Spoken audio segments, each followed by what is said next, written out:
Okey. Jadi hari ni kita akan masuk tajuk baru. Semua dah print dah? Dah print nota yang cikgu bagi? Dah cikgu. Cikgu harap semua dah print lah sebab hari ni kita banyak format kita nak buat hari ni. Iaitu format yang menggunakan kertas jurnal.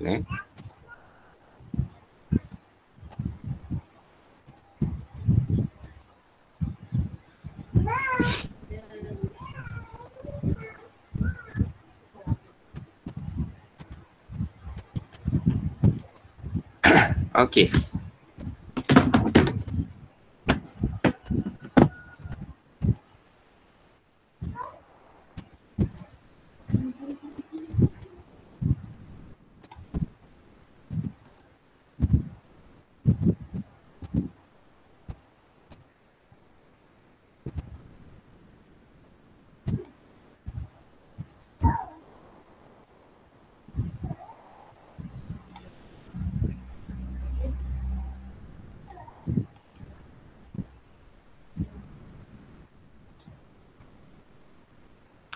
Alright. Jadi hari ni kita akan belajar berkenaan penyata keuangan. Ini objektif terbesar lah yang kita nak belajar masa tingkatan 4 ni yang cikgu dah bagi tahu minggu lepas iaitu kita nak menyediakan penyata keuangan untuk milikan tunggal. Milikan tunggal ni salah satu entiti perniagaan. Entiti perniagaan yang ada di Malaysia ni. Jadi untuk tingkatan 4 ni kita akan buat penyata keuangan untuk milikan tunggal. Untuk perniagaan atau entiti perniagaan milikan tunggal.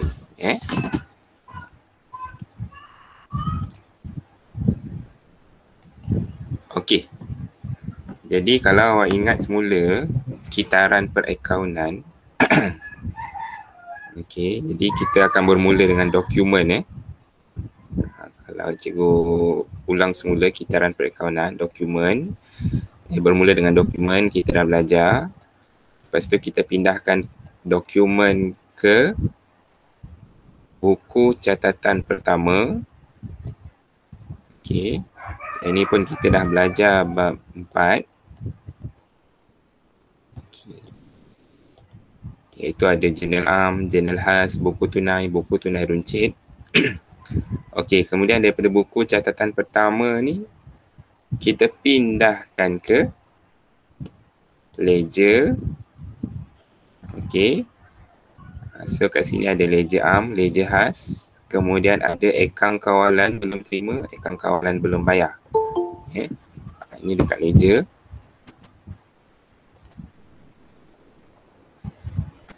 Okey. Kemudian selepas kita dah dah sediakan ledger, dah buka banyak akaun ke dalam ledger am, ledger khas, dan setiap akaun tersebut kita akan tutup baki akhir, kita akan imbangkan dan cari baki akhir, dan baki tersebut kita akan pindahkan ke imbangan duga. Okey. Dan kita akan pindahkan ke imbangan duga. Dan sepatutnya selepas imbangan duga ni kita akan belajar pelarasan tapi cikgu skip dulu. Sebelum kita belajar pelarasan, sebab imbangan nilai-nilai yang dalam imbangan duga ni kita perlu laraskan pada akhir tahun. Okey, sebelum kita belajar pelarasan okey. So nanti lepas pelarasan kita akan buat imbangan duga terlaras. Selepas tu barulah kita sediakan penyata keuangan. Okey, jadi untuk pelarasan dengan imbangan duga terlaras ni cikgu akan ajar kemudian. Jadi kita akan skip terus ke penyediaan penyediaan penyata keuangan. Okey. Sebab cikgu nak ajar dulu cara nak buat penyata keuangan, and then nanti bila masuk bab pelarasan jadi mudah untuk kita faham bagaimana cara kita nak rekod dalam penyata keuangan nanti. Okey. Jadi hari ni kita akan masuk ke tajuk penyata keuangan. Okay, penyata keuangan ni laporan keuangan laporan keuangan.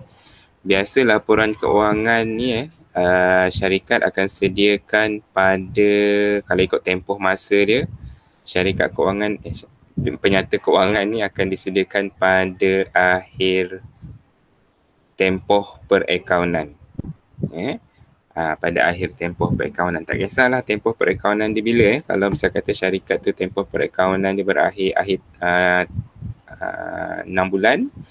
Jadi pada akhir yang ke-6, hari akhir yang bulan yang ke-6 tersebut, kena adalah laporan keuangan tu kena adalah.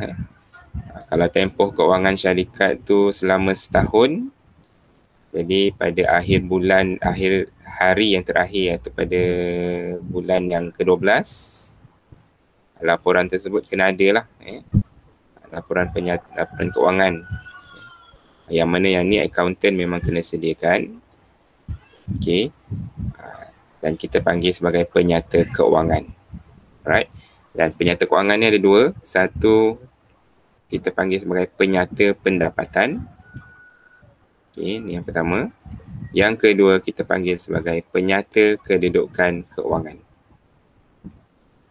Okay. Kita akan buat penyata pendapatan terlebih dahulu. Lepas penyata pendapatan, baru boleh kita buat penyata kedudukan keuangan. Itu dia punya formula, dia punya step dia. Tak boleh kita proceed terus PKK baru buat penyata pendapatan, tak boleh. Jadi untuk penyata kedudukan keuangan, cikgu akan selalu sebut ni lah PKK. Ini short form dia. PKK ni adalah penyata kedudukan keuangan. Sebab hari ni kita nak kenal laporan keuangan. Nama-nama laporan keuangan ni. Okey.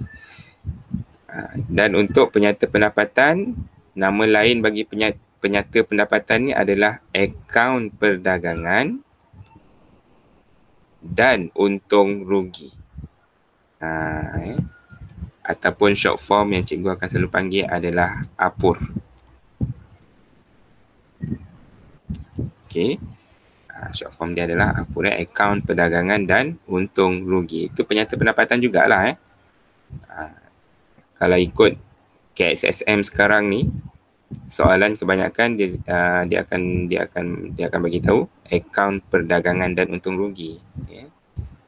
Tapi kalau misal kata mana-mana latihan awak buat, tiba cakap penyata pendapatan, masih lagi benda yang sama.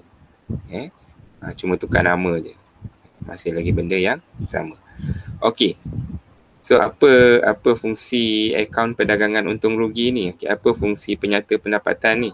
Okey. Akaun perdagangan untung rugi ni, fungsi dia kita nak mencari untung syarikat. Okey. Kita nak mencari untung syarikat. Okey. Untung syarikat. Jadi dalam penyediaan penyata pendapatan atau penyediaan akaun perdagangan untung rugi, ada dua untung atau dua rugi yang syarikat boleh cari, boleh dapat, boleh tahu. Iaitu kalau melalui akaun perdagangan, kita akan dapat tahu syarikat akan dapat untung kasar atau rugi kasar. Okay. Dan melalui akaun untung rugi, kita boleh tahu untung bersih atau rugi bersih. Okay. Alright. Jadi dua-dua ni kena buat lah dalam APUR ni, dua-dua ni kena buat lah. Okay, mula-mula kita akan sediakan akaun perdagangan dulu. Dapatkan dulu untung kasar atau rugi kasar. Kemudian baru kita sediakan untung rugi untuk mencari untung bersih atau rugi bersih. Dan nanti kita akan gabungkan dua-dua ni dan jadi satu penyata, jadi satu laporan. Sebab nama dia akaun perdagangan dan untung rugi. Sebenarnya dia ada dua akaun kat situ, kita gabungkan jadi satu. Jadi akaun perdagangan nak cari untung kasar atau rugi kasar. Akaun untung rugi, kita nak cari untung bersih atau rugi bersih. Jadi akaun perdagangan ni selalunya berkaitan jualan lah. Jualan dengan kos jualan. Contoh kalau kita jual barang tu RM5. Kos barang tu RM2 contoh dia. So kita dapat untung RM3 kan. So untung ni dipanggil untung kasar. Untung ni dipanggil untung kasar. So bila dah dapat untung kasar, RM3 ni, okey, mungkin kita ada upah kawan kita tolong jualkan. Kita bagi dia RM1 upah. Jadi RM3 tadi untung kasar. Kita bagi upah kawan kita RM1, tolak RM1. Jadi ada lagi balance RM2. Jadi RM2 ni kita panggil sebagai untung bersih. Okey, ini secara mudahnya lah kita nak faham apa dia akaun perdagangan, apa dia akaun untung rugi. Jadi akaun perdagangan ni dia hanya melibatkan barang niaga sahaja. Berapa harga kita jual, berapa kos barang tersebut. Dan kita tolakkan, dapatlah untung kasar. Kemudian untung rugi ni kalau melibatkan belanja-belanja yang lain. Contoh gaji, upah, sewa, kadar bayaran, insurans. Jadi kita semua akan tolak dekat untung rugi ni. Jadi kalau ada baki lagi, itulah dia untung bersih atau rugi bersih. Dan untung bersih dengan rugi bersih ni yang kita nak cari. Yang kita nak dapat. Bila kita dah dapat untung bersih dengan rugi bersih ni, barulah kita boleh sediakan penyata kedudukan keuangan. Barulah boleh kita buat PKK. Yang mana tujuan kita nak buat PKK ni pula, kita nak tahu kedudukan keuangan. Nama dia pun penyata kedudukan keuangan. Jadi kita nak tahu kedudukan keuangan syarikat. Kita nak tahu jumlah aset syarikat. Kita nak tahu jumlah liability syarikat. Dan kita nak tahu jumlah equity syarikat. Ataupun jumlah modal syarikat.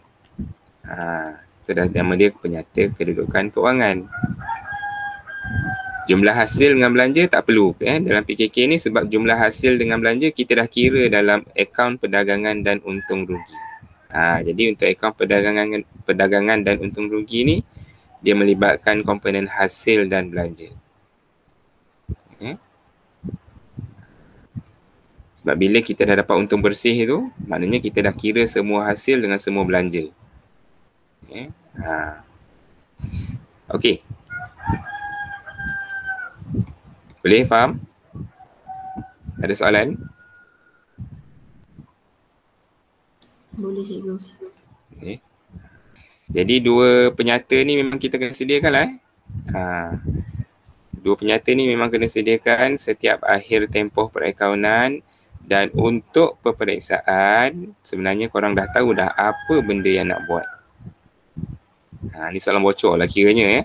Dah tahu dah apa benda nak buat. Iaitu memang kita kena sediakan akaun perdagangan dan untung rugi yang pertama, dan yang kedua kena sediakan penyata kedudukan keuangan. Inilah dua soalan yang korang kena buat. Dalam SPM nanti pun sama. Dalam peksa itulah dua benda ni nak kena buat. Jadi sebenarnya dah senang dah akaun ni. Dah tahu soalan dah apa soalan yang kita nak buat.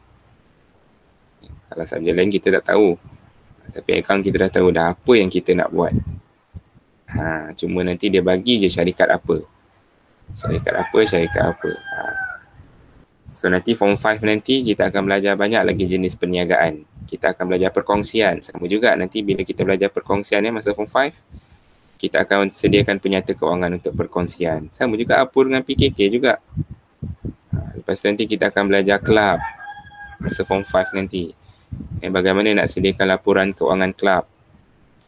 Form 5 nanti kita akan belajar kilang. Macam mana kita nak sediakan laporan keuangan untuk kilang-kilang.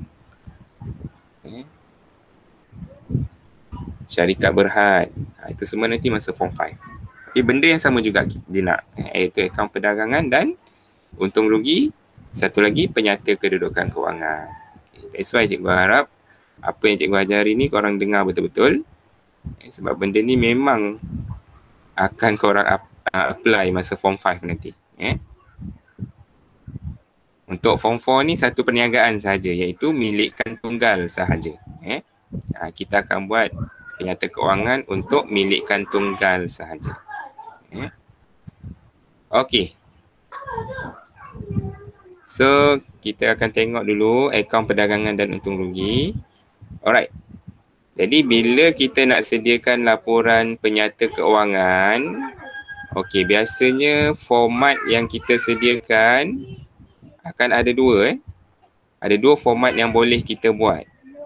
Yang pertama, kita boleh buat format berbentuk T. Berbentuk T itu bermaksud berbentuk akaun yang ada debit, yang ada kredit. Okey. Dan satu lagi format berbentuk penyata. Ada tak bentuk penyata? Okey, sebelah. Ni format bentuk penyata. Format bentuk penyata dia tak ada bentuk T, dia bukan debit kredit, dia tak ada debit side, kredit side, tapi dia dalam bentuk penyata yang mana kita kena sediakan dalam 3 lajur. 3 lajur tu kena sediakan dalam 3 RM. Itu format dia. Okey, jadi mana-mana kita nak guna boleh dalam jawapan kita. Kita nak buat bentuk T, format T boleh, iaitu ada debit, ada kredit. Debit side, kredit side. Ataupun kita nak buat dalam bentuk penyata. Yang ada 3 lajur RM ni. Okey. Cuma kena tahu dua-dua sebab dalam soalan boleh tanya dua-dua. Okey. Soalan objektif dia boleh tanya dua-dua bentuk ni. Format T dengan format penyata. Kertas 2 kita boleh ada pilihan nak jawab format yang mana. Dia tak tentukan dia tak cakap sediakan dalam format T ke format penyata ke tak. Bila soalan bagi tahu sediakan akaun perdagangan dan untung rugi. Jadi terpulang pada kita nak guna format yang mana. Cuma cikgu sarankan kita biasakan buat format penyata. Okey. Kita biasakan buat format penyata. Sebab format penyata ni lagi senang lah, lagi nampak, lagi mudah bila kita buat format penyata. Okey. Dia kalau soalan minta nanti exam, buat je format penyata, tak ada masalah. Okey. Jadi kita tengok dulu format penyata. Alright. Jadi bila kita nak buat penyata keuangan, yang pertama tajuk. Okey, tajuk mesti ada. Ni tajuk bagi akaun perdagangan. Nampak cikgu letak tu. Akaun perdagangan dan untung rugi bagi tahun berakhir. Kenapa cikgu bulatkan ni? Sebab nanti dalam PKK dia lain pula. Kalau akaun perdagangan bagi tahun berakhir. Kalau awak ingat semula imbangan duga tajuk dia imbangan duga pada 31 Disember. That's why nak kena hati-hati ni. Jangan tersalah tajuk. Tapi kalau akaun perdagangan dan untung rugi bagi tahun berakhir. So kita letakkan tarikh akhir tahun. Alright, kemudian nama perniagaan mesti ada. Nama perniagaan, kalau tak ada, kalau misal kata soalan tu tak ada nama perniagaan, tak ada masalah. Tapi mesti ada nama perniagaan kan. Okey, jadi nama perniagaan mesti letak dulu. Ataupun akaun perdagangan dan untung rugi, tajuk dia. Ataupun kalau kita nak buat satu terus satu line je. Contoh dia, akaun perdagangan dan untung rugi syarikat A bagi tahun berakhir 31 Disember pun boleh. Tak ada masalah. Sebab ada setengah buku latihan dia buat macam tu. Ada setengah buku latihan atau buku rujukan dia buat macam tu. Tapi yang cikgu tunjukkan ni, ini cikgu ikut buku teks. Tak ada masalah. Okey. Jadi, then 3 lajur kena sediakan RM. Ada setengah buku dia guna 4 lajur. Ada setengah buku dia guna 2 lajur. Jadi lajur ni fungsi dia dia nak bantu kita buat pengiraan saja. Nak bantu kita buat pengiraan. Sebab ada buku dia guna 3 lajur. Ada buku dia guna 4 lajur. Ada buku dia guna 2 lajur. Tak ada masalah. Kalau awak tengok laporan penyata kewangan syarikat yang betul-betul punya laporan kewangan, kalau buka search kat internet tu, dia orang guna 1 lajur je. Cuma untuk kita belajar ni tak apa. Kita buat 3 lajur ni supaya awak nampak pengiraan yang berlaku dalam akaun, dalam penyata tu. Jadi sebab kita nak dapatkan nilai yang betul.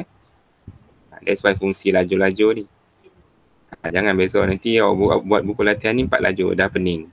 Cikgu yang ni 4 lajur, yang ni 3 lajur, mana nak ikut? Tak kisah, buat je mana-mana lajur. Yang cikgu bagi tahu ni, yang cikgu ikut ajar yang bagi mudah lah. Ini dalam buku teks 4 lajur lah. Okey. Jadi sediakan 3 lajur ni. Alright. Okey, dan dalam akaun perdagangan untung rugi ni dia ada beberapa part, dia ada beberapa bahagian yang kita nak kena tahu. Okey. Jadi bahagian yang pertama, okey, ni cikgu gariskan ni, ni bahagian yang pertama. Atau kita panggil sebagai komponen jualan bersih. Jualan bersih, ni dia formula dia, kaedah dia. Jualan tolak pulangan jualan. So dapat jualan bersih. Ni yang pertama. Kalau awak ingat pulangan jualan ni adalah catatan kontra kepada jualan. Jadi catatan kontra tugas dia memang mengurangkan. That's why memang kita kena tolak. Jualan tolak pulangan jualan, so kita akan dapat jualan bersih. Ini bahagian yang pertama. Dan kita nak rekod, nak tulis dekat lajur yang mana, kita tulis lajur yang hujung sekali. Lajur yang dekat hujung sekali. Right? Okay. Kemudian bahagian yang kedua. Okay, bahagian kedua ni yang panjang sikit. Bahagian kedua ni sampai untung kasar ni. Bahagian yang kedua. Yang ni kita panggil sebagai komponen kos jualan. Yang ni yang selalu student confuse. Bukan tak boleh buat, boleh, tapi dia confuse sebab dah banyak sangat kan. Jadi yang ni nak kena tahu betul-betul. Okey, kita tengok. Alright, jadi untuk bahagian yang kedua ni, komponen kos jualan kita panggil. Okey, jadi kena tulis tolak kos jualan. Okey, jadi inventory awal. Okay, kemudian belian, inventory awal kita akan letak dekat lajur yang kedua. Okey. Ini inventory awal, kita dah belajar inventory hari tu, inventory pada awal tahun. Okey, kemudian belian. Belian bila ada kena tolak dengan pulangan belian, catatan kontra. So kita akan dapat belian bersih. Jadi yang ni kita kira pada RM yang kedua, RM yang pertama, sorry. Lajur pertama ni kita kira dekat situ. Belian tolak pulangan belian, so dapat belian bersih. Kemudian tambah, lepas kita dah dapat belian bersih, kita tambah 4 belanja ni. 4 belanja ni yang dipanggil sebagai belanja belian. Okey. Yang ni kita panggil sebagai belanja belian. Belanja belian, yang belanja berkaitan belian, angkutan masuk, contoh dia angkutan masuk ni kos pengangkutan. Kos pengangkutan kita nak beli barang. Jadi benda, kalau ada kos yang terlibat, kos pengangkutan yang terlibat, kita nak beli barang, jadi kita itu termasuk sebagai belanja belian. Nama dia angkutan masuk. Kemudian upah atas belian. Mungkin kita ada beri upah untuk pekerja yang tolong kita beli barang untuk kita, untuk syarikat. Yang itu dipanggil upah atas belian.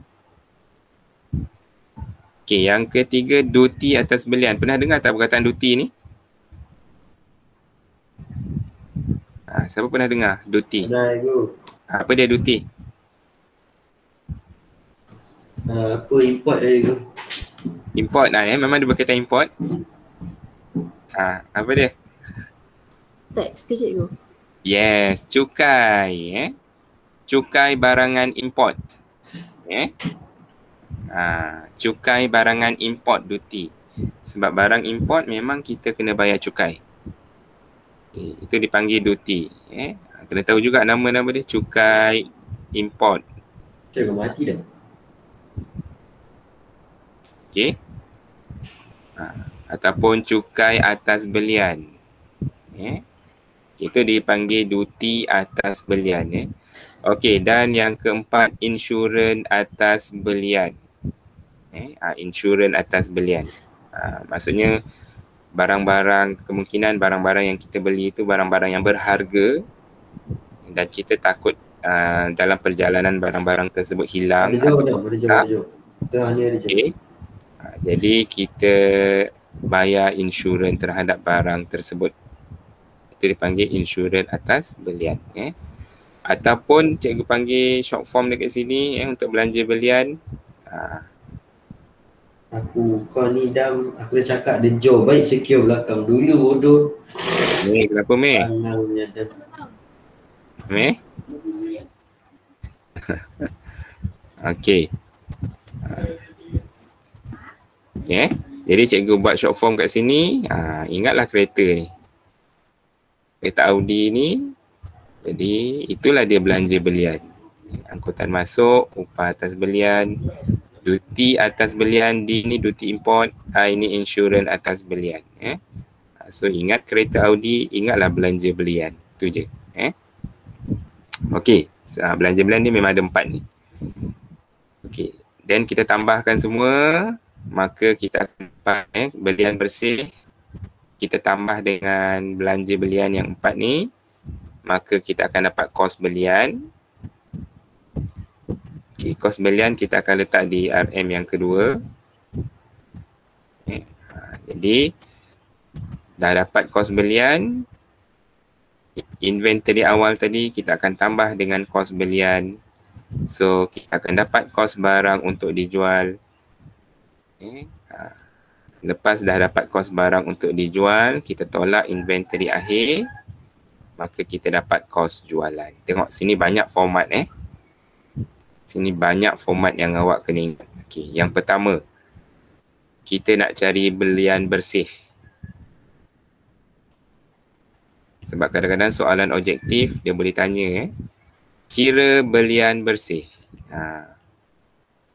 Jadi untuk dapatkan belian bersih, belian kita tolak dengan pulangan belian.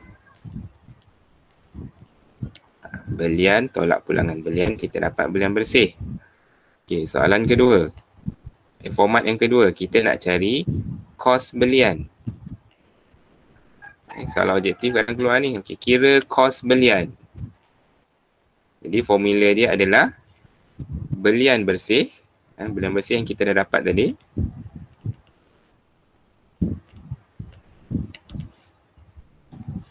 Belian bersih tambah belanja belian. Audi. Okey, belian bersih tambah Audi, belanja belian. So kita dapat kos belian. Ini format yang kedua lah yang kita kena tahu.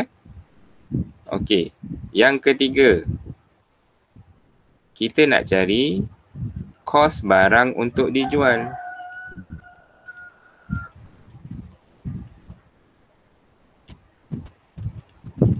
Okey, kita nak cari kos barang untuk dijual. Okey, jadi formula nak cari kos barang untuk dijual, kos belian yang kita dapat tadi, yang kita dapat di atas tadi, tambah dengan inventory awal.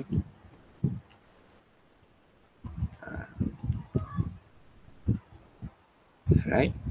Tambah dengan inventory awal. Okey, dan yang keempat, format yang keempat, kita nak cari kos jualan.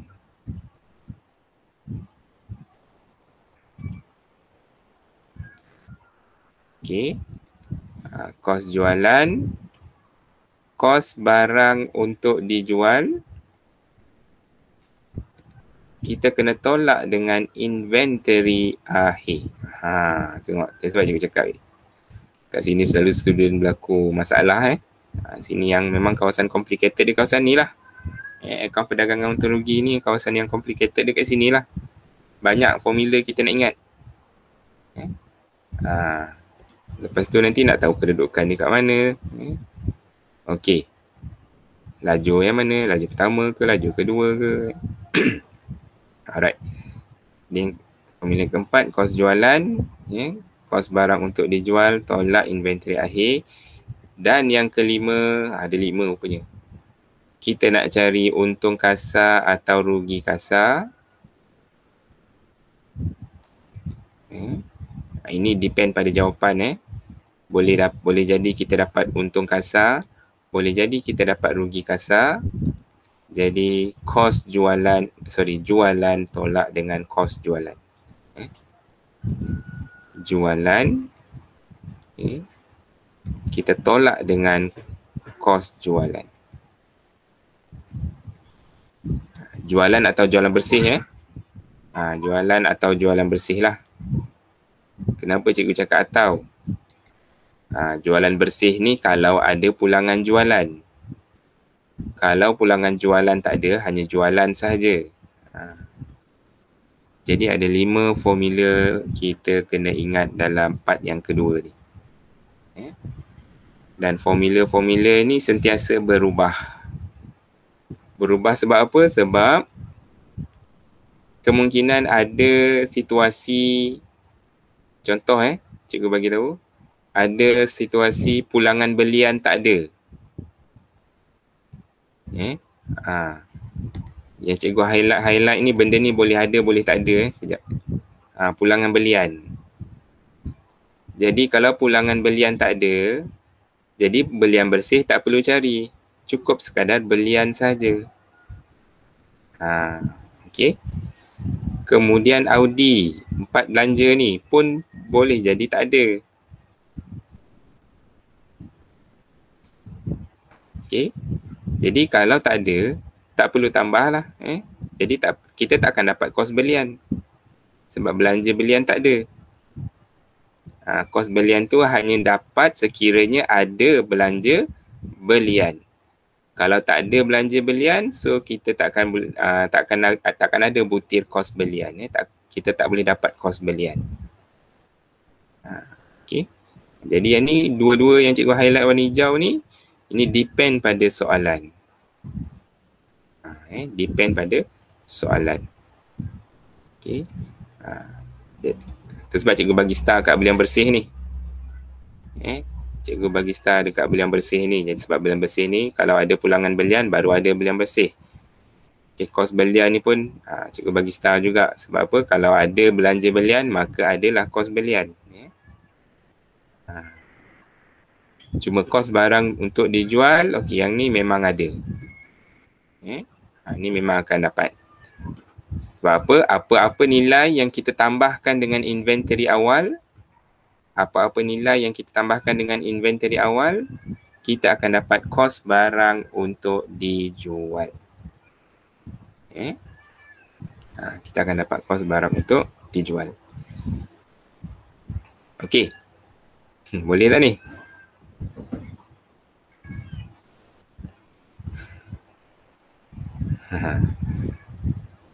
Cabar kan? Okey. Tengok kedudukan je lah. Tengok kedudukan dia sebab nanti kejap lagi kita akan tengok contoh cara nak buat. Alright. Okey. So bila dah dapat kos jualan, jualan bersih, kita akan tolakkan dengan kos jualan. So kita akan dapat nilai. So kalau positif, untung kasar. Kalau negatif, rugi kasar. Ikut apa cara pengiraan korang lah. Cara apa nilai yang awak dapat. Kalau misal kata awak dapat negatif, okey, tulis je rugi kasar. Tiba-tiba tengok kawan sebelah dapat untung kasar. Korang pergi padam, letak untung kasar. Salah salah, tak dapat markah. Tapi kalau misal kata awak buat jawapan awak tu, Dapat rugi kasar. Tengok jawapan kawan sebelah. Kawan sebelah dapat rugi kasar, untung kasar. And then awak tak ubah, awak kekalkan rugi kasar. Kalau misal kata nilai tu salah, still lagi boleh dapat markah yang dipanggil own figure. Jadi account, bila kita sediakan penyata keuangan, kira apa yang nilai yang kita ada. Jangan ikut kawan. Sebab integriti. Nak ajar integriti, jujur. Jangan ikut kawan. Kira berapa nilai yang kita dapat. Sebab berapa nilai yang kita dapat, itulah apa. Kalau anda kata salah, still lagi boleh dapat markah own figure.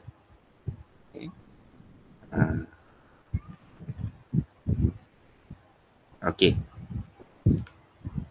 Boleh? Alright. Jadi bahagian yang pertama, komponen jualan bersih, dengan bahagian yang kedua, komponen kos jualan ni, ini ada dalam akaun perdagangan. Okey, hari ni cikgu ajar akaun perdagangan dulu sebab lepas ni kita nak tunjukkan kita nak buat contoh-contoh bentuk akaun perdagangan. Sebab akaun perdagangan ni dia boleh berubah. Sebab apa dia boleh berubah? Yang cikgu highlight benda hijau ni lah. Dia boleh ada, dia boleh tak ada. Jadi bila ada, macam mana nak kira? Bila tak ada, macam mana nak buat?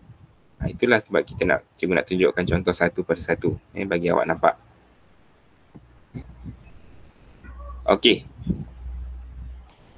Ada soalan tak ni? Setakat ni.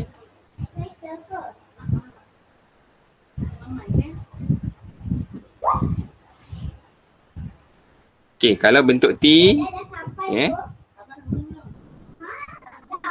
kalau bentuk T, okey, cikgu pisahkan dua. Okey, yang ni akaun perdagangan yang atas ni.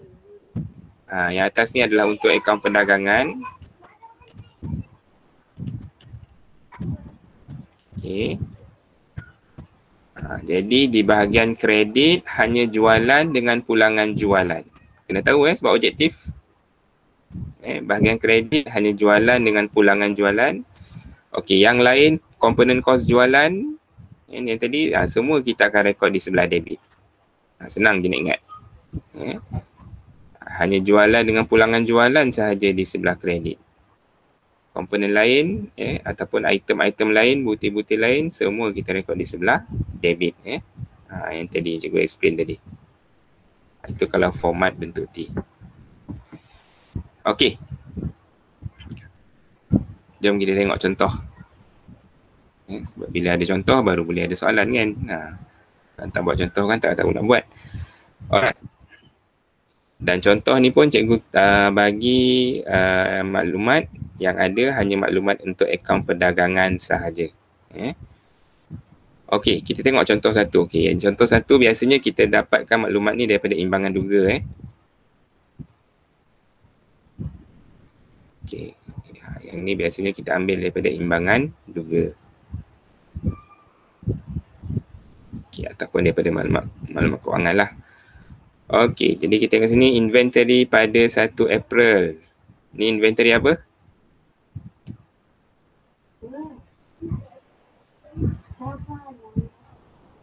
Ini inventory apa?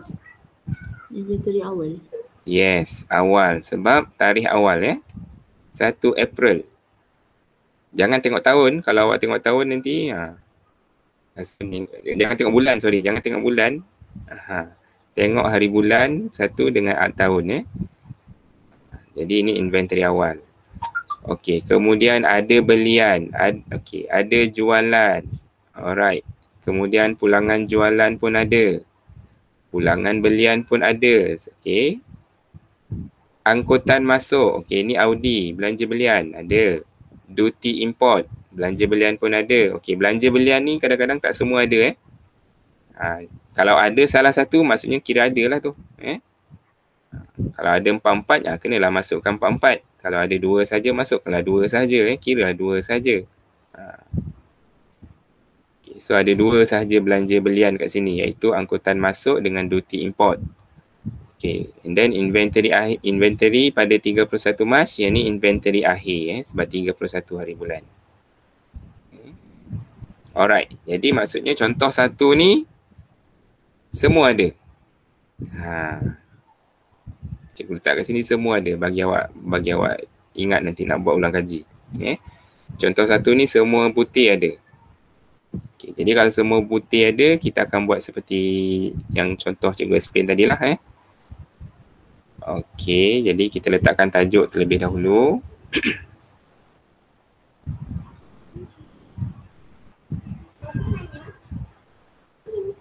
Akaun perdagangan. Akaun perdagangan untung rugi cikgu tak ajar lagi. So akaun perdagangan sahaja. Bagi tahun berakhir 31 Mac 2021 tu ni tak tahun bila dah ni. 2021.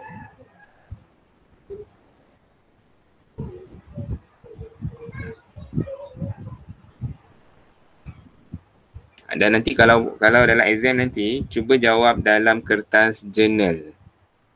Sebab kertas journal dah ada lajur-lajur ni, dah mudah dah. Kalau awak nak buat dalam kertas respect pun boleh. Jadi lajur tu kena buat sendirilah. Cuma masa peksa kertas respect tidak diberikan yang ada nanti kertas journal dengan kertas ledger. Jadi jawablah dalam kertas tu. Sebab biasa kan jawab dalam kertas journal. Okey, kemudian sediakan 3 lajur, maksudnya 3 RM.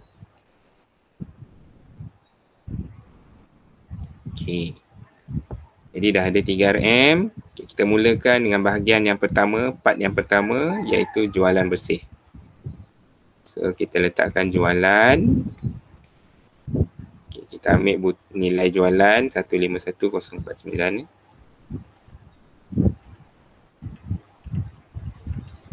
Okey.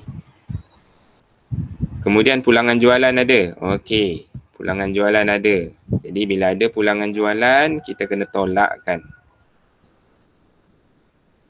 Tolak pulangan jualan.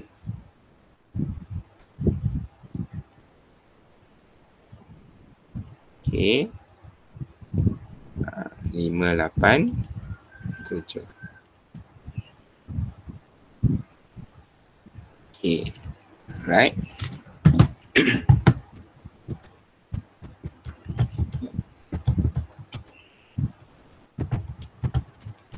Jadi kita akan dapat satu nilai 150,462. Yang ini kita panggil sebagai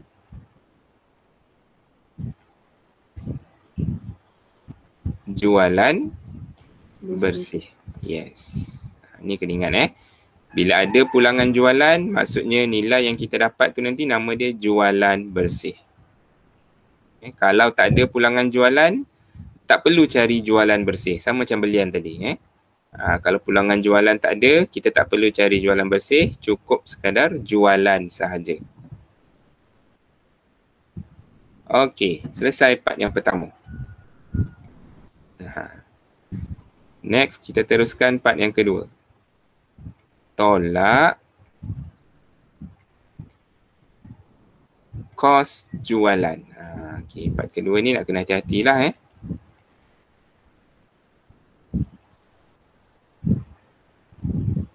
Okey. Jadi kita mulakan dengan inventory awal.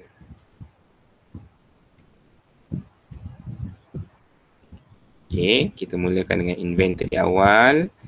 So kita ambil nilai inventory awal 45550. Okey. Inventory awal kita letak pada RM yang kedua. Okey. Sebab ini part yang kedua Part yang kedua mula dengan RM yang kedua. Kalau bahagian yang pertama jualan tadi kita letak dekat RM hujung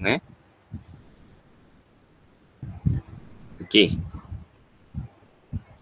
Lepas inventory awal, belian.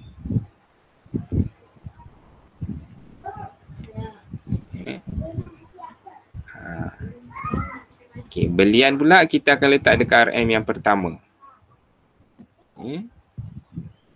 Kenapa letak dekat RM yang pertama? Sebab nanti ada pulangan belian, ada belanja belian. That's why kita letak kat RM pertama, sebab kita nak kira kos belian. Itu tujuan dia. Kita letak dekat RM pertama ni sebab kita nak kira kos belian. Okay, kalau kita tak ada nak kira apa-apa, kita letak je bawah inventory awal. Nanti kita akan tengok contoh yang berikutnya. Nanti awak akan nampak. Okey. Belian. Tolak pulangan belian.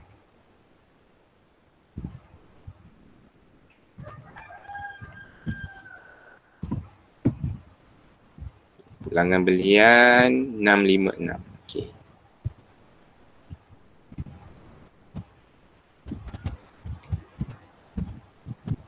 Alright, kita tolakkan.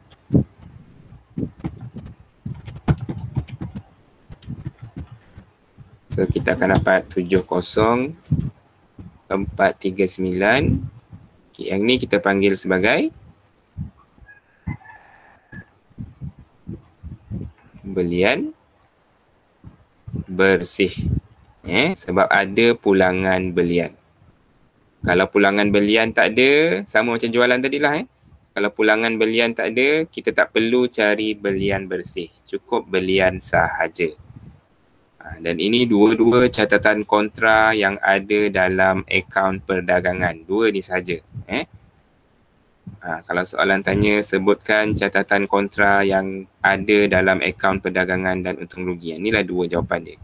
Pulangan jualan, pulangan belian.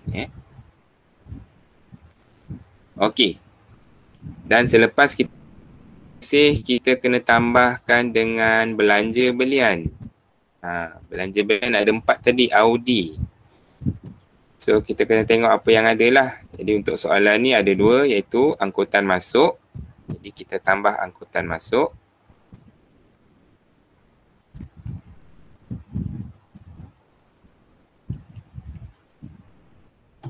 Okay, angkutan masuk dengan duty import. Masih lagi dekat RM yang pertama. Angkutan masuk. Kemudian duty import.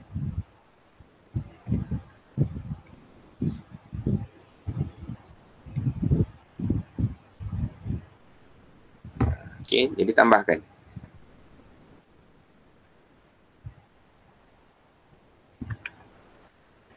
So kita akan dapat satu nilai. Nilai yang kita dapat ni mesti letak dekat RM yang kedua. 70789. Dan ini nama dia kos belian. Sebab kita nak cari kos belian. Sebab Audi ada. So bila Audi ada, kita nak cari kos belian. Kos belian yang kita nak cari. So bila dah dapat kos belian, barulah nilai kos belian tu kita letak pada RM yang kedua. Itu fungsi lajur ni kita nak kira. Supaya kita boleh kira dengan betul. Supaya kita tidak tersalah kira.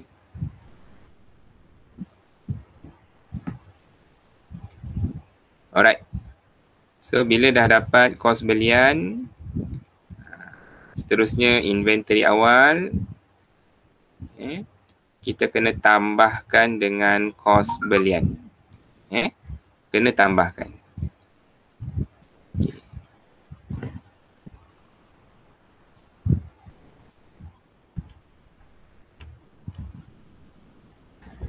So bila kita tambahkan dan kita akan dapat 116,339. Dan ini kita panggil sebagai kos barang untuk dijual.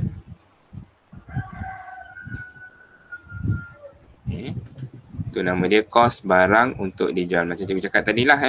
Apa-apa nilai yang kita tambah dengan inventory awal dalam akaun perdagangan ni kita panggil sebagai kos barang untuk dijual.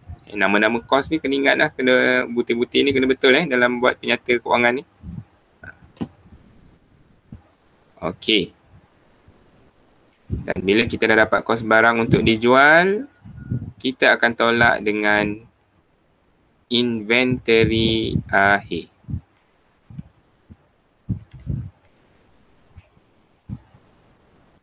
Okay.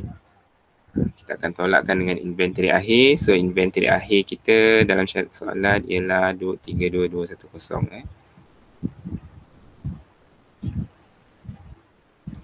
Okay, tolak inventory akhir. Alright. Yang ni penamat untuk kita guna laju yang kedua lah. Lepas kita dah tolak inventory akhir, kita dapat nilai. Nilai tersebut kena letak dekat RM yang hujung sekali. Pada laju yang ketiga lah.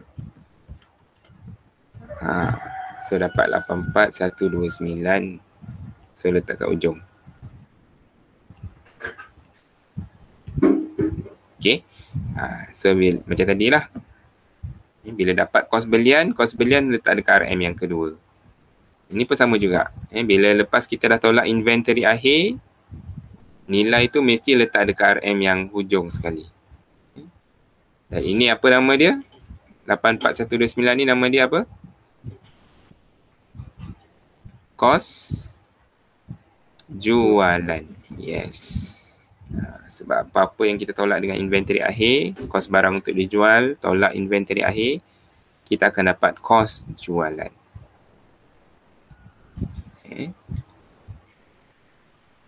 Okay. Now kita dah dapat kos jualan dan untuk kita selesaikan akaun perdagangan, jualan bersih yang kita dapat tadi kena tolak bukan tambah. Kos jualan kita kena tolak dengan jualan bersih kita kena tolak dengan kos jualan. Jadi kita akan dapat jawapan. Dan jawapan yang kita dapat tu adalah positif 6 3 3 3. So bila jawapan yang kita dapat ni positif, maka kita dapat untung kasar.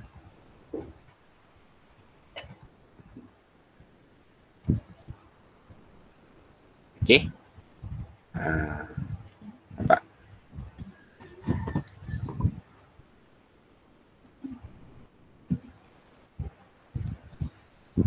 Okey.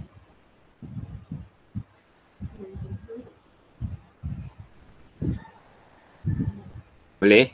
Takat ni? Lokman boleh tak, Man? Boleh cikgu. Boleh Diesel tadi mana dah keluar dah? Lain problem. Faris okey tak Faris? Syami? Okey, okey. Okey kan? Sebab benda ni memang jadi masalah lah kat student ni. Berapa tahun dah cikgu ajar.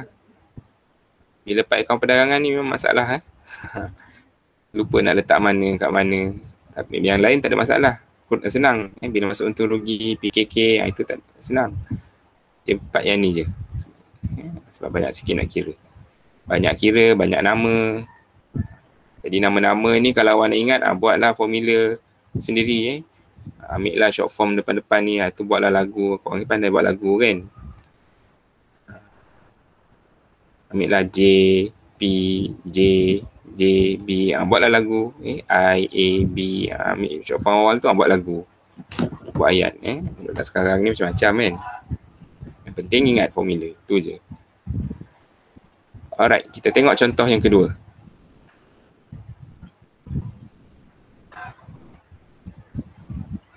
Okay. Ya. Yang dekat kos jualan tu macam mana boleh jadi negatif? Kos jualan tu macam mana boleh jadi negatif? Okey. Part yang kedua ni, kita kena tolak kos jualan.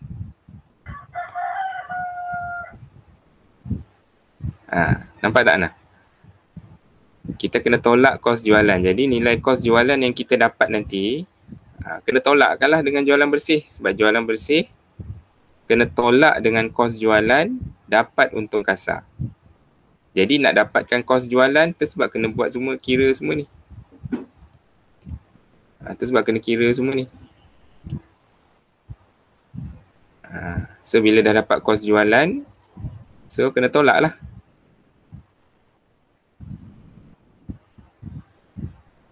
Faham tak? Faham? Tak apa, simbol tolak ni kalau nak buat boleh, tak nak buat pun boleh. Simbol-simbol mana-mana simbol tolak ni sebab apa? Kalau awak tak nak buat pun dikira betul sebab kita dah ada simbol tolak kat depan ni. Kita dah ada simbol tolak kat depan ni. Macam kos jualan pun kita dah ada tolak kat depan ni. Tak nak buat simbol negatif ni, simbol kurungan ni maksudnya negatif. Tak nak buat kurungan ni pun boleh. Tapi cikgu takut korang tersilap. Bila letak kurungan, korang letak kurungan, korang pergi tambah. Sedangkan letak kurungan pun ada yang pergi buat tambah. Itu pengalaman cikgu ajar. Sedangkan letak kurungan pun ada yang pergi tambahkan. Jadi tujuan kurungan ni nak bagi tahu nilai tu kita kena tolakkan. Jadi dalam exam nanti tak nak buat pun tak apa sebenarnya. Sebab kita dah ada simbol tolak kat depan tu. Okay.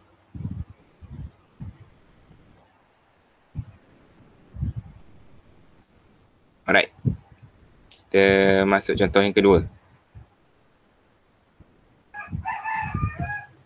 Okey, contoh yang kedua ni. Cuba bagi tahu cikgu apa yang tak ada.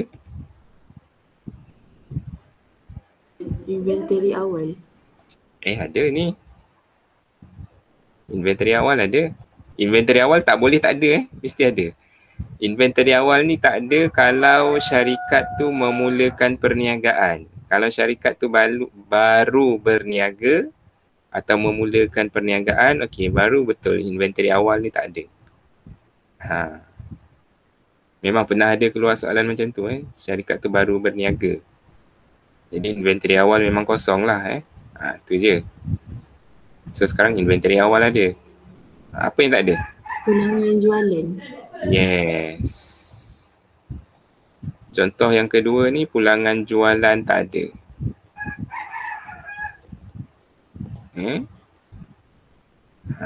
Cikgu tulis kat atas ni bagi korang nampak benda tu. Okey. Pulangan belian ada. Audi ada satu je iaitu angkutan masuk. Okey, jom kita buat.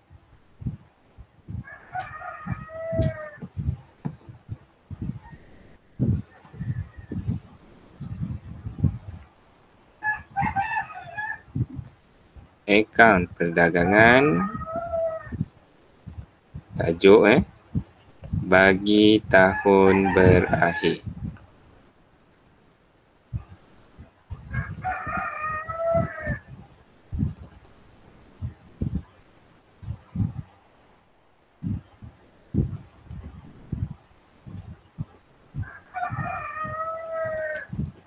Okey.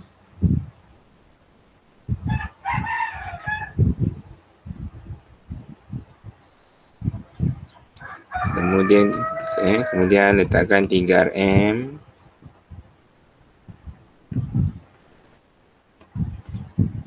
Right.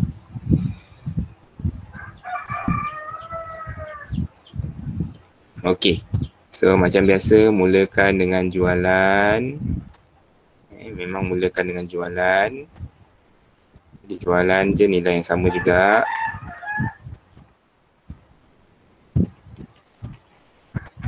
Okey, pulangan jualan tak ada kan? Contoh ni pulangan jualan tak ada. Jadi perlu tak cari jualan bersih?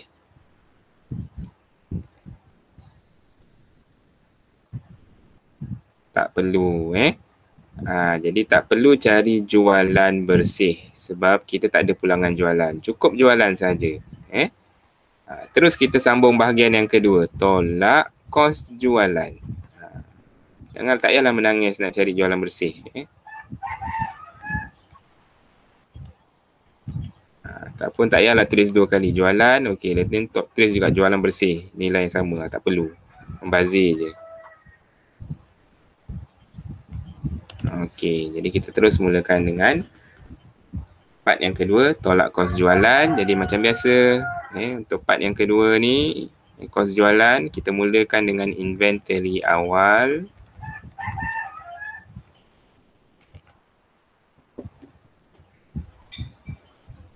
Okay.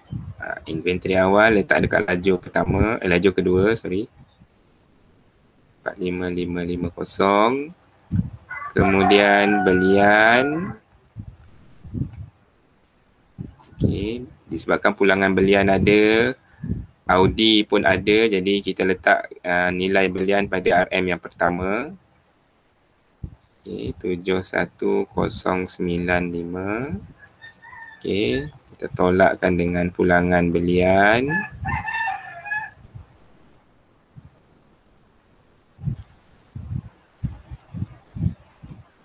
Okay, tolak pulangan belian 656.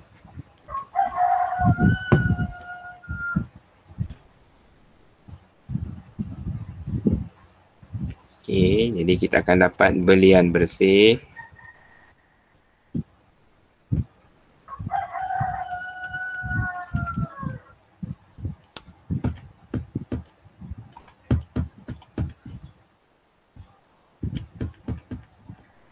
Okay, so belian bersih 70. Okay, belian bersih masih lagi dekat RM yang pertama. Sebab apa? Sebab kita ada Audi. Masih lagi dekat RM yang pertama sebab kita ada Audi. Jadi Audi kat sini adalah angkutan masuk.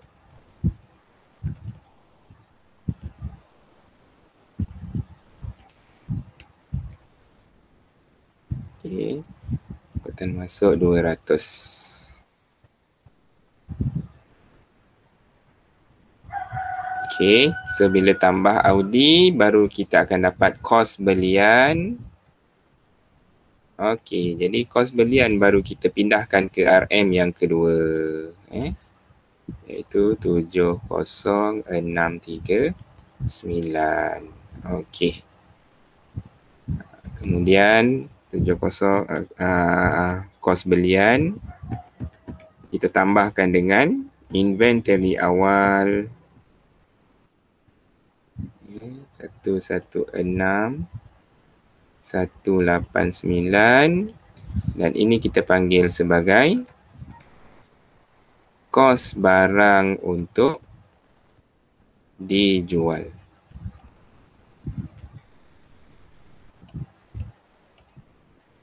Okay. So bila dah dapat kos barang untuk dijual, kita tolak inventory akhir.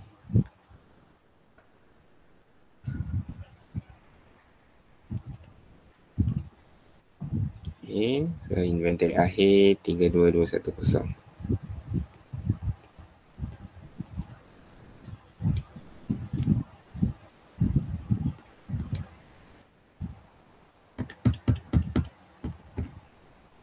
Okay, dah dapat inventory akhir. Kita letak dekat, barulah kita letak dekat ujung. RM yang ujung 83979. Dan inilah nama dia kos jualan. Kos jualan.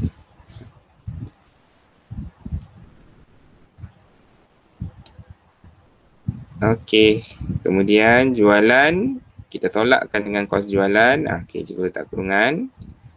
Okey, jualan tolak kos jualan.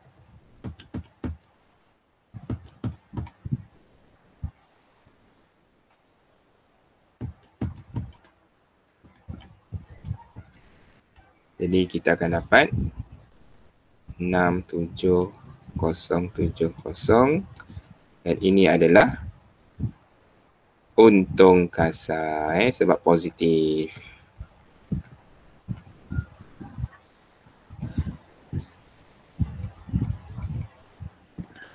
Okey.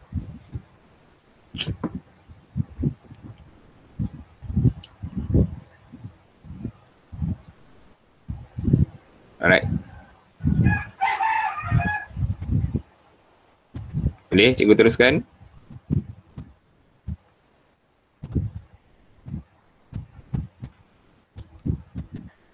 Sakinah, okey tak?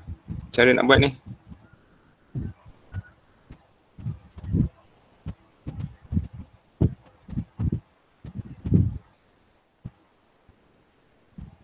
Kalau tak faham, bagi tahu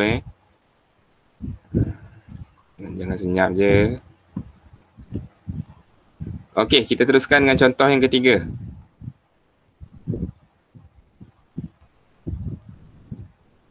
Apa yang tak ada?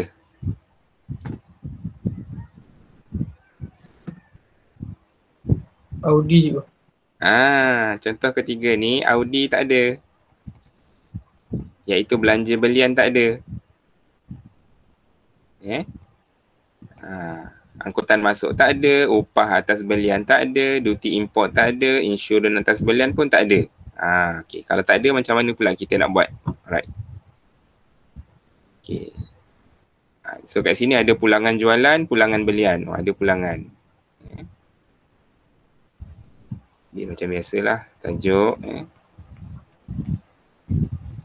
Kalau siapa yang dah nampak cara nak buat tu, boleh buat dulu.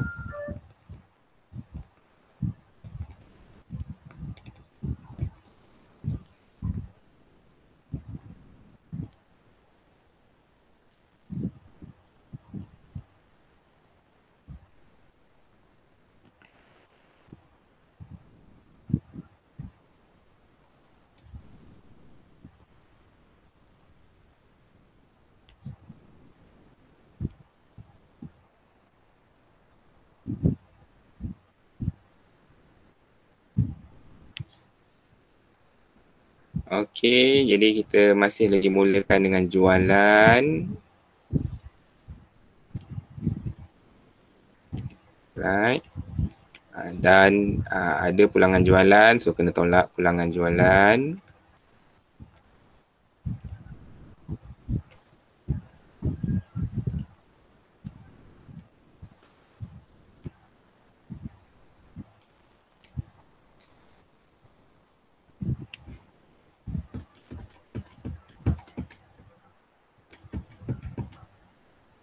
So 150393. Okey, 150393 ini adalah jualan bersih.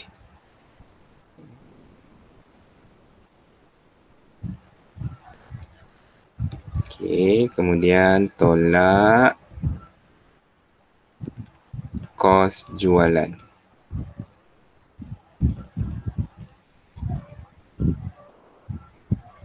Okey. Tolak kos jualan. Masih sama, mulakan dengan inventory awal.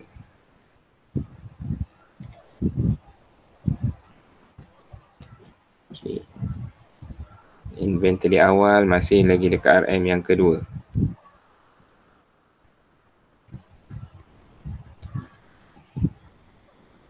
Okey, belian. Okey, dan tadi cikgu perasan pulangan belian ada kan? Okey, jadi bila pulangan belian ada, maknanya belian kita kena letak pada RM yang pertama. Okey, so kita tolak dengan pulangan belian. Pulangan belian 200. So, kita akan dapat belian bersih.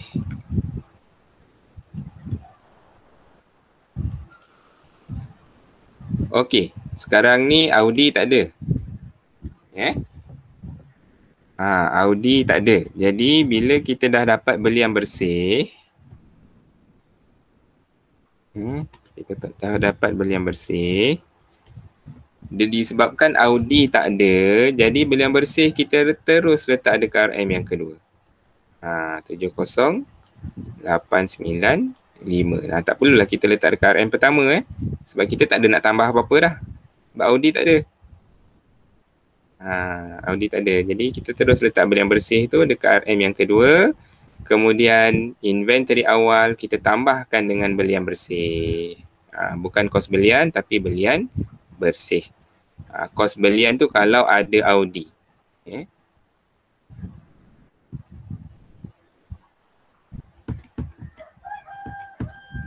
Jadi dapat 116,445. Okay. Dan ini nama dia kos barang untuk dijual. Macam cikgu cakap tadi lah, apa-apa yang kita tambah dengan inventory awal, nilai yang kita dapat tu nama dia kos barang untuk dijual. Okey. Lepas tu teruskan macam biasa, tolak inventory akhir.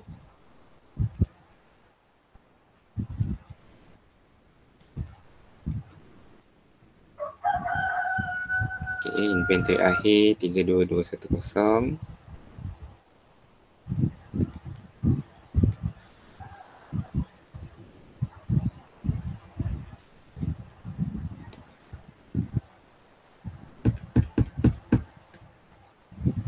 Kita dapat 84. Okey lah, ini letak kat ujung lah sebab dah tolak inventory akhir. Mesti letak kat ujung lepas dia. Okay. Dan ini kita panggil sebagai kos jualan.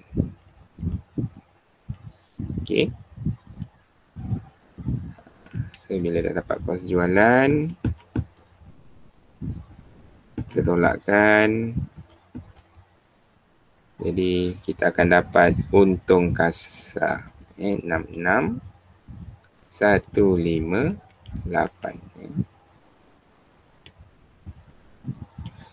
Okay, ini kita panggil sebagai untung kasar.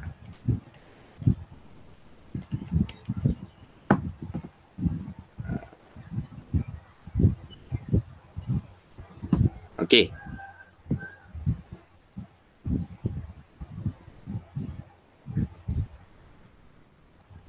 Boleh tak kelas? Boleh cikgu. Boleh dapat beza Setakat ni 3 contoh kita dah buat. Jangan hafal satu format je. Kesilapan yang selalu pelajar buat, dia hafal satu format. Bila dapat soalan, tiba ada yang benda tak ada yang tak ada, dah pening nak buat macam mana. So bila dah tak tahu nak buat macam mana, tu psikologi lah tu mulalah gelabah, tak boleh nak buat lah, itulah kan, macam-macam. Okay. Next, kita tengok contoh yang keempat. Contoh keempat ni apa yang tak ada?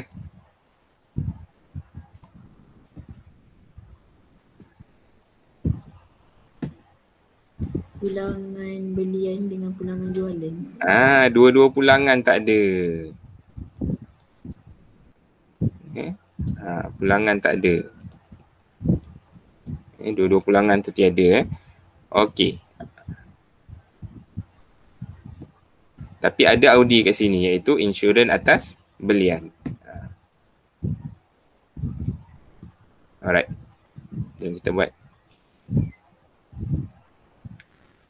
Cikgu ambil masa lebih sikit hari ni. Mungkin 10-10 cikgu habis Kelas Fazan tak ada kan? Tak ada. Kelas Fazan tak ada kan? Sebab ada sambutan merdeka kan? Tak apa, cikgu ambil 10 minit lebih. Cikgu nak habiskan contoh, semua contoh ni. Bagi tahun berakhir 31 Mac 2021. Okay. Dan letakkan 3RM.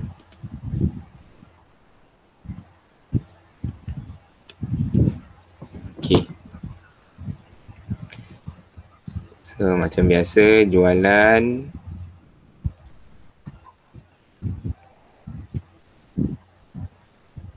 right, jualan 151 049. So pulangan jualan tak ada, tak perlu cari jualan bersih.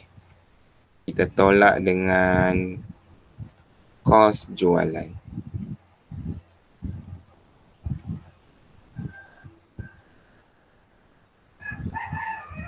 Okay, kita tolak dengan kos jualan. Alright, inventory awal. Inventory awal tetap dekat RM yang laju yang kedua. Okey, belian. Lepas inventory awal mesti belian. Okey, sekarang pulangan belian tak ada. So belian kita nak rekod dekat mana? RM pertama ke RM kedua? Okey. Pulangan belian tak ada, tapi Audi ada. Jadi bila Audi ada, belian masih lagi kita letak dekat RM yang pertama. 71095. Cuma kita tak perlu cari belian bersih sebab pulangan belian tak ada. Tak perlu tolak jualan pulangan belian. Kita terus tambah dengan Audi. Sebab belian bersih tak ada, kita terus tambah dengan Audi. Insurans atas belian.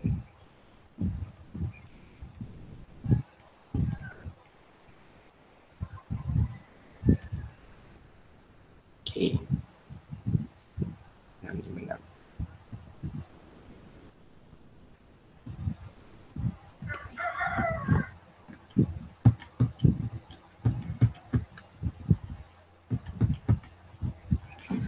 Okey, bila dah tambah dengan Audi, nilai yang kita dapat tu, okey, mesti letak dekat ujung. Mesti letak, bukan dekat ujung, mesti letak dekat RM yang kedua. 71751. Ini nama dia apa?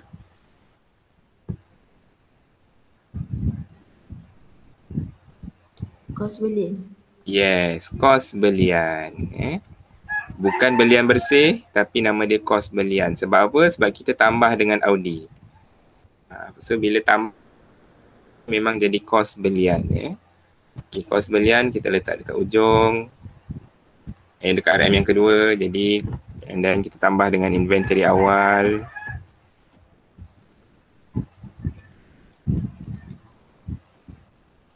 Okay, yang ini kita nama dia sebagai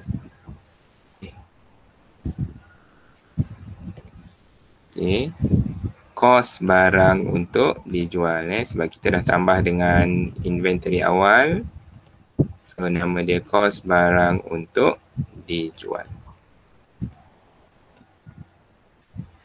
Okey. Kita tolak dengan inventory akhir.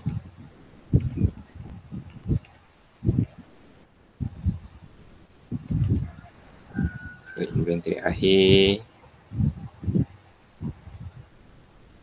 Masih nilai yang sama. 32210.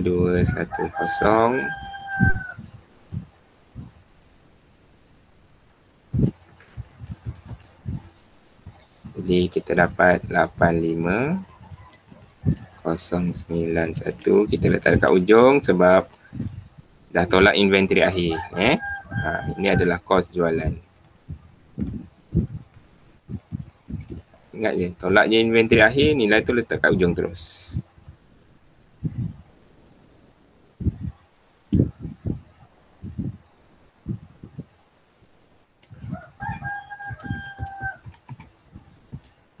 Okey, jualan, tolak kos jualan. Jadi kita akan dapat satu nilai 65859. 958 tu balik. 958. Dan ini kita panggil sebagai untung kasar.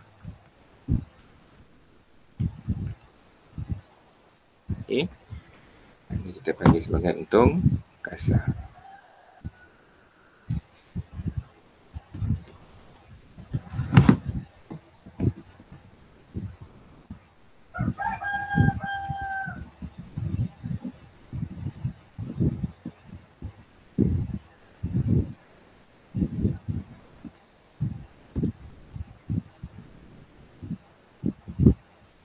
Okey. Seterusnya kita tengok contoh yang terakhir untuk akaun perdagangan. Contoh 5. Contoh 6 ni kita masuk akaun terugi. Nanti cikgu tak ajar lagi. Okey, contoh 5. Yang ni lagi pula. Semua tak ada. Pulangan tak ada. Audi pun tak ada.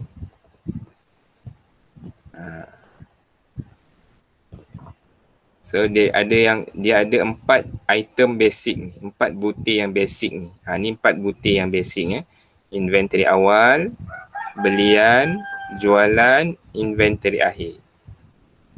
4 butir yang basic ni sama juga. Kita boleh kira juga, boleh buat akaun perdagangan. Alright, sebab 4 butir ni memang kena ada. Okay. Jadi kita buat tajuk dia. Akaun perdagangan.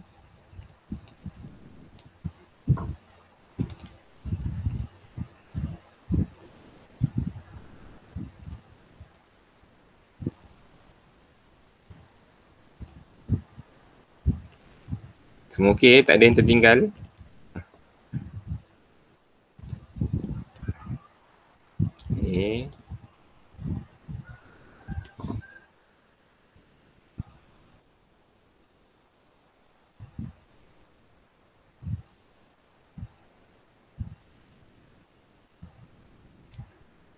Dia peserta KRM. Alright. Jadi kita mulakan dengan jualan juga. Masih lagi jualan.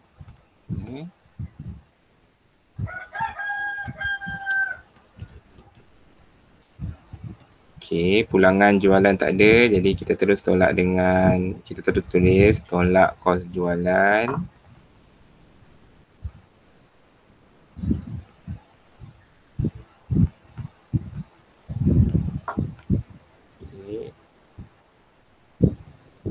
Inventory awal masih sama.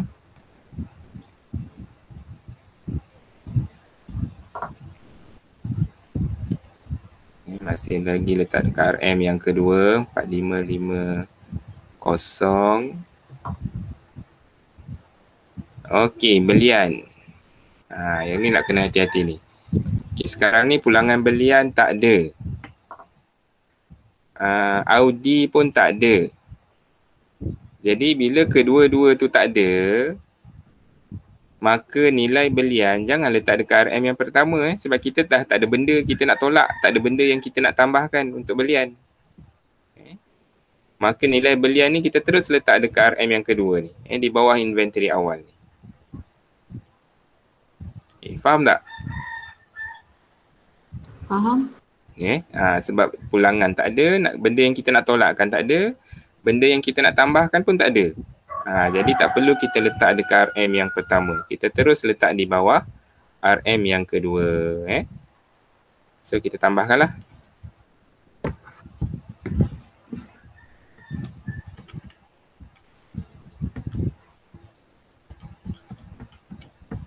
Okey, jadi kita akan dapat 116 645. Jadi ni apa nama dia? Kos barang untuk dijual. Yes. Ingat cikgu cakap tadi, apa-apa yang kita tambahkan dengan inventory awal, nama dia adalah kos barang untuk dijual. Sebab objektif kadang-kadang macam-macam soalan dia boleh tanya. Kos barang untuk dijual. So macam biasa, selepas kos barang untuk dijual, mesti tolak inventory akhir.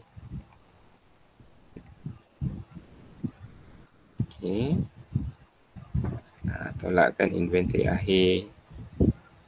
So inventory akhir 32210.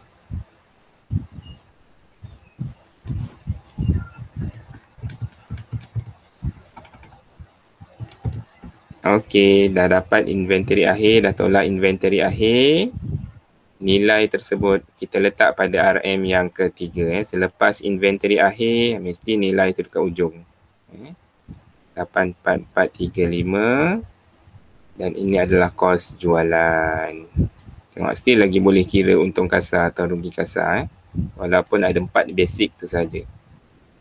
Jadi jualan kita tolak dengan kos jualan.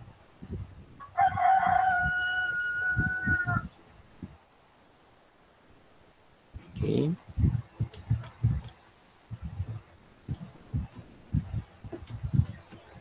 Jualan tolak kos jualan, jadi kita akan dapat satu nilai 666. 14 dan ini kita panggil sebagai untung kasar sebab positif.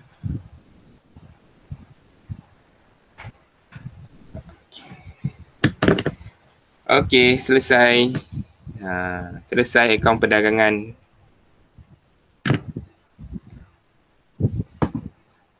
Okey. Setakat ni boleh tak? Nampak tak cara nak buat akaun perdagangan? Nampak? Adawiyah nampak tak cara nak buat? Nampak cikgu. Nampak Lokman, Amir? Boleh ni. Boleh cikgu. Boleh Syami, okey. Okey cikgu, okey. Okey, jadi gunakan ke-5 contoh ni sebagai rujukan nanti bila korang buat mana-mana latihan. Sebab setiap soalan dia berbeza item yang ada. Setiap soalan maklumat dia berbeza. Jadi jangan hafal satu format saja, jangan hafal format. Maksudnya memang kena hafal lah, mula-mula ni memang kena hafal. Tapi kita kena pandai mainkan dengan format tu. Hafal tu memang kena hafal. Tapi awak kena faham apa benda yang awak hafal tu. Jangan kita hafal bulat-bulat. So nanti bila soalan keluar, ada item-item yang tak ada, dah susah. Tak tahu nak buat macam mana. Tak tahu nak kira macam mana. Sebab selalu macam tu. Bila ajar buat akaun perdagangan, bila masuk soalan, dah confused macam mana nak buat sebab dia dah tak tahu. Okey, jadi cikgu rasa cukup setakat ni untuk hari ni. Cuma untuk akaun untung rugi, sebab akaun perdagangan dan untung rugi ni, untung rugi dia mudah saja. Jadi cikgu akan terangkan masa kelas tambahan hari Sabtu nanti. Jadi cikgu harap semua kena datang lah. Boleh Mei? Amir? InsyaAllah boleh. Okay, sebab cikgu nak explain pasal untung rugi. Untung rugi ni mudah je. Kejap je untung rugi ni. Jadi lepas dah buat, cikgu dah explain untung rugi ni, jadi kita dah boleh buat satu contoh untuk kita sediakan akaun perdagangan dan untung rugi. Jadi minggu depan cikgu dah boleh masuk PKK pula. Sebab kita banyak lagi nak kejar ni. Banyak benda kita nak kejar ni. Dah jauh tertinggal dah ni. Sepatutnya sekarang bulan 9 kan. Dah masuk bulan 9 dah. Sepatutnya dah masuk modul 9 sebenarnya. Kita baru masuk modul 7. Ada 2 modul lagi. Dalam modul 8 tu banyak. Modul 8 tu modul yang besar. Pelarasan. Okey, ada soalan?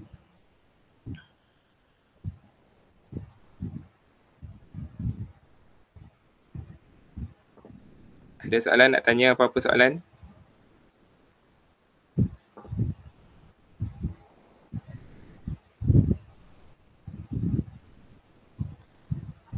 Tak ada? Semua clear Okey. Jadi kalau tak ada, cikgu stop sini. InsyaAllah kita sambung hari Sabtu. Cikgu harap semua boleh join hari Sabtu. Kita jumpa hari Sabtu nanti pukul 9.30. Nanti cikgu ingat semula, cikgu akan remind semula. Dan kita akan sambung untuk rugi. Okey, itu saja untuk hari ini. Terima kasih. Assalamualaikum. Salam, terima kasih cikgu. Okey, sama. Terima kasih cikgu. Terima kasih cikgu. Ya.